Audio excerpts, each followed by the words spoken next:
Today I'm going to answer a bunch of questions. I'm going to give the shortest answers I can so this video isn't too long for you. So first question is, how do I know I'm improving? So you want to work hard and you want to get results. Basically, periodic testing is a great way to do it, and your test can be anything, any benchmark for you, whether it's a mobility test, speed test, fitness endurance test, jump height as well, things like that. But week to week, you also just want to feel like you've done a little bit more than the week before.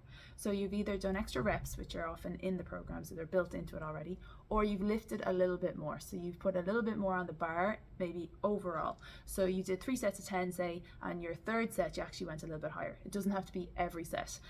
Or you added on an extra 2 reps at the same weight because you're kind of plateauing at that weight, and that's fine as well. But generally speaking, in the whole session overall, something was improved from the week before. Should I do any stretching after the workouts? Completely up to you.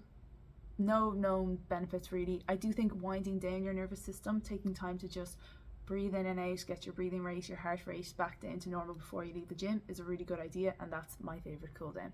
Later on, if you're feeling stiff in the evening because you've literally cooled down, then you might benefit more from stretching at that time rather than necessarily right after the workout. Is it okay to do most or all of the exercises in gyms without shoes?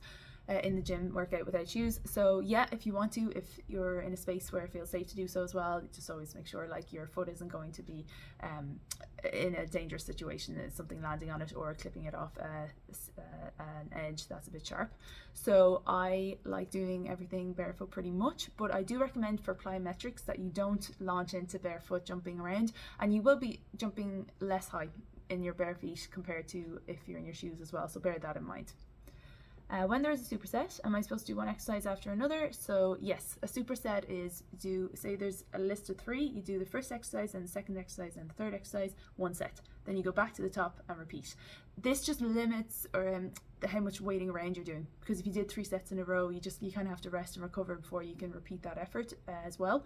So if you need to though, if you don't have the equipment all set up next to each other, if for whatever reason, whatever your gym setup is, then you can just do the 3 sets in a row or the 2 sets in a row for 1 exercise. This is a good one. How should I feel after the training? Should I be tired, exhausted, completely fine? So essentially you want to give enough effort that you feel like you're pushing yourself, challenging yourself, but not completely emptying the tank. Every so often you might like to really go hard at it, but I don't really want you to feel completely exhausted or wiped out after a workout, especially if you're doing 4 in the week and you do that repeatedly. You're really not going to benefit in the long run. You're just going to overtrain yourself. So you should feel like you've put in a good effort, good work rate. The next day you might even still feel tired if you did really heavy deadlifts, for example, or any sort of heavy barbell work, or really sprinting as well can be very tiring into the next day as well. But otherwise you're able to recover 48 hours later. I wouldn't expect you to be feeling still tired on the second day after that. Should I always do the exercise at the edge of being able to complete them or fail? So always complete them.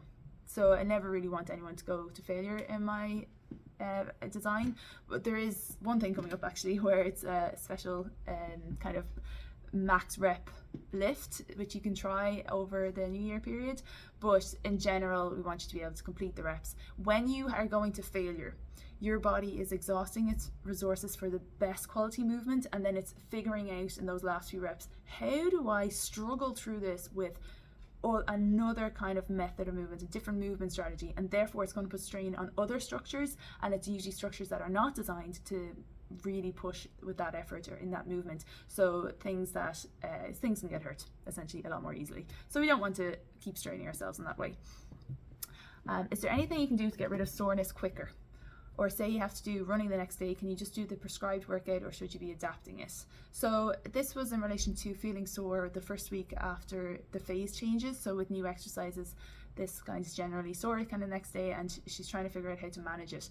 So first of all, if you want to get rid of soreness more quickly, I mean, there's only so much you can do. Your body is going to metabolize at the rate that it metabolizes, but you can drink water regularly throughout the day to increase that flow. So you're trying to increase the circulation through the lymphatic system in particular, so give it lots of water to help with that. Do walking, marching, squatting, calf raises, circles, then anything like that where you are getting to pump the blood up through from the calves up in particular. That's where it's hardest to pump it back up against gravity. But essentially that muscular pumping action is what helps shift the blood flow around in the lymph again. So you're pushing out the kind of waste metabolites that are hanging around there and getting fresh nutrients in. Go to bed earlier on the day of the workouts as well, so you get extra recovery. So to avoid the soreness, try avoiding lifting very heavy. So just use that first week, you can actually use it as a bit of a deload week, and then go hard for the next 3 or 4 weeks depending on the phase, and that way you can benefit from still getting a lot of like trying really hard basically in the lifts and getting a lot out of them in 3 weeks, but then the first week you're not actually getting that soreness, so you feel like you can still go hard in your running as well that week, and anything else, like if you happen to have a fun tournament that weekend, for example.